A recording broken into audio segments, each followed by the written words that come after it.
اور وہ لوگ جو ایمان لائے باللہ اللہ تعالی پر، ورسلہ اور اس کے تمام رسولوں کے ساتھ، ولم یفرقوا اور نہ تفریقی، نہ جدا جدا کیا، نہ الگ الگ کیا گیا، بین درمیان، احد کسی میں، یعنی کسی بھی رسول میں، نبی میں، منہم ان میں سے،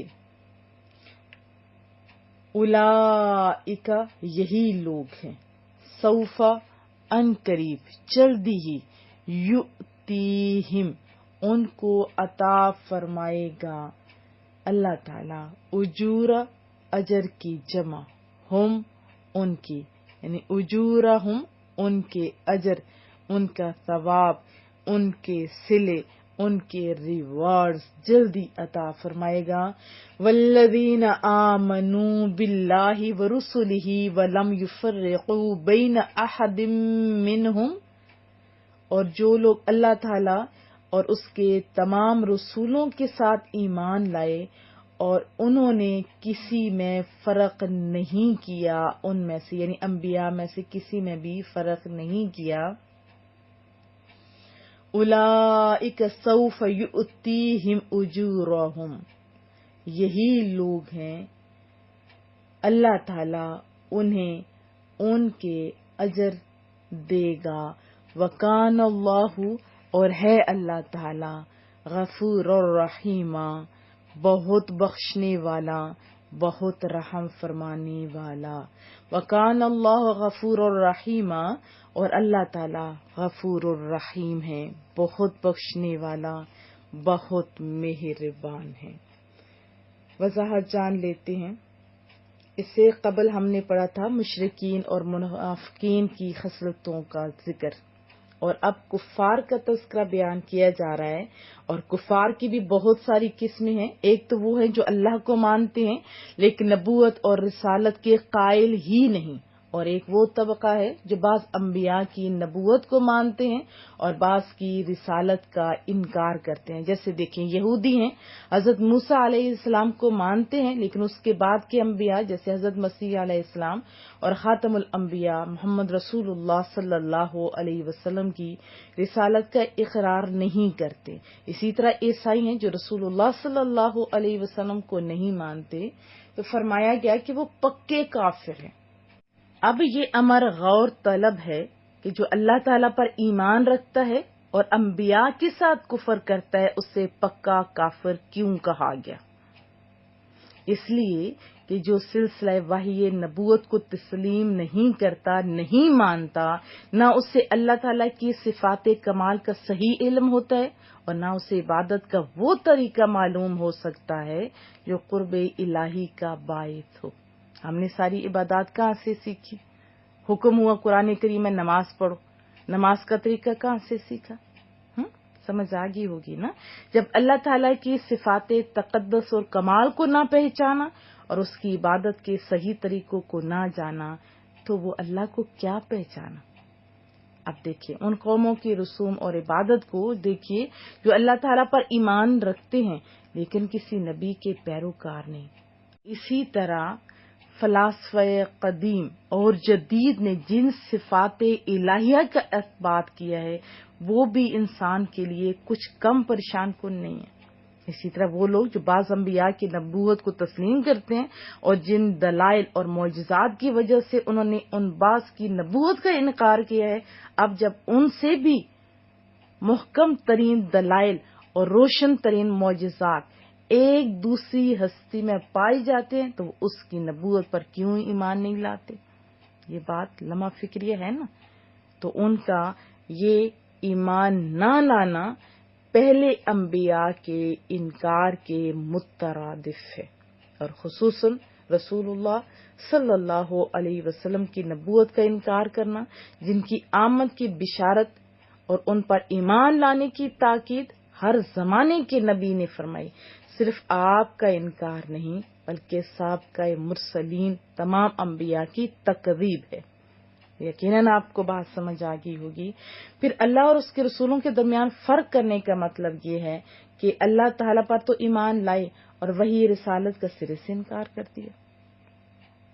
اس انکار میں ان کی انانیت اور خودبینی جھلک رہی ہوتی ہے نا۔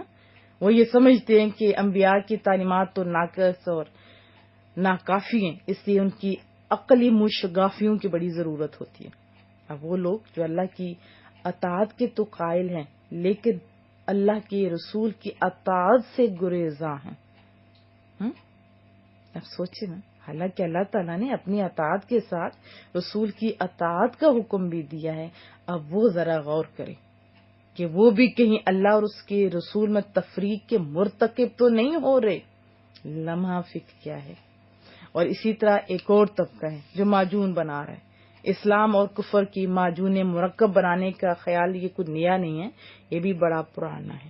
ابھی تو جو تازے تازے معجون بنا رہے ہیں وہ بھی کفر اور اسلام ہے۔ میں UAE کے اندر دیکھتی ہوں نا، وہ سیانے مسلمان ہیں، کافروں کے ساتھ وہ شرابیں میں پی رہے ہوتے ہیں، ان کے ہر جگہ پہ جا رہے ہوتے ہیں، اور مسلمانوں کے ساتھ مسلمان ہیں، نہیں جی ہم مسلمان ہیں جی، سارے انبیاء ہیں جی، یہ حیران کن بات ہے ان کی، ہم سارے اللہ کے بندے، ہم ایک جیسے۔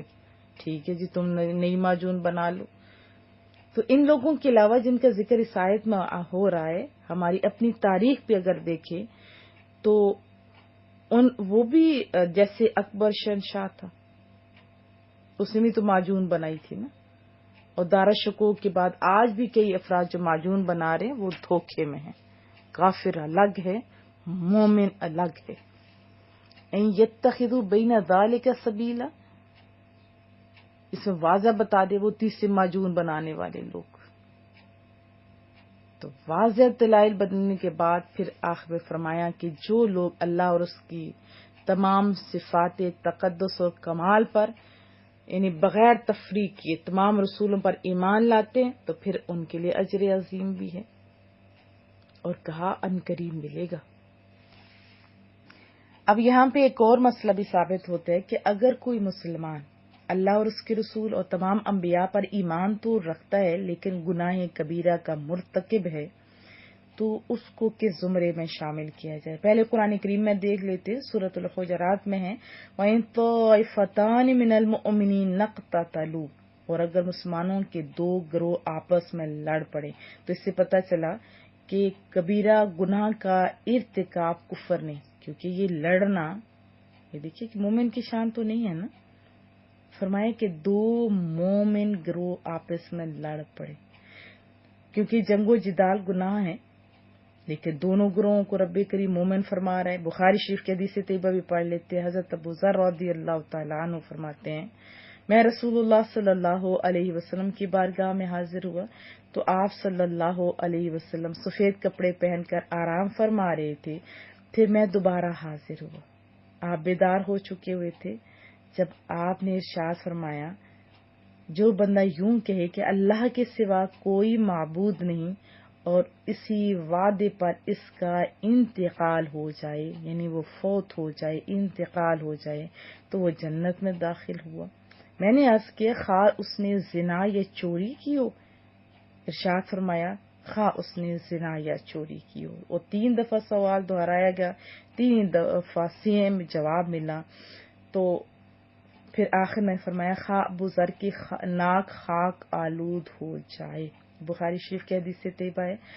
پھر حضرت انس سے مروی ہے، ترمذی شریف کی حدیث طیبہ، رسول اللہ صلی اللہ علیہ وسلم نے فرمایا میری شفاعت میری امت کے ان لوگوں کے لیے ہے جو کبیرہ گناہوں کے مرتکب ہیں۔ تو ان احادیث سے پتہ چلا کہ کبیرہ گناہ کرنے والا کافر نہیں، ٹھیک ہے، کیونکہ کافر نہ تو کبھی جنت میں جائے گا اور نہ ہی رسول اللہ صلی اللہ علیہ وسلم کی شفاعت کا حقدار ہوگا۔ سمجھ آ رہی ہے؟ تو یہاں تو واضح پتہ چل گیا کہ جو لا الہ پڑھتا ہو، تمام انبیاء کو تسلیم کرتا ہو، تو اس کے لیے شفاعت ہے۔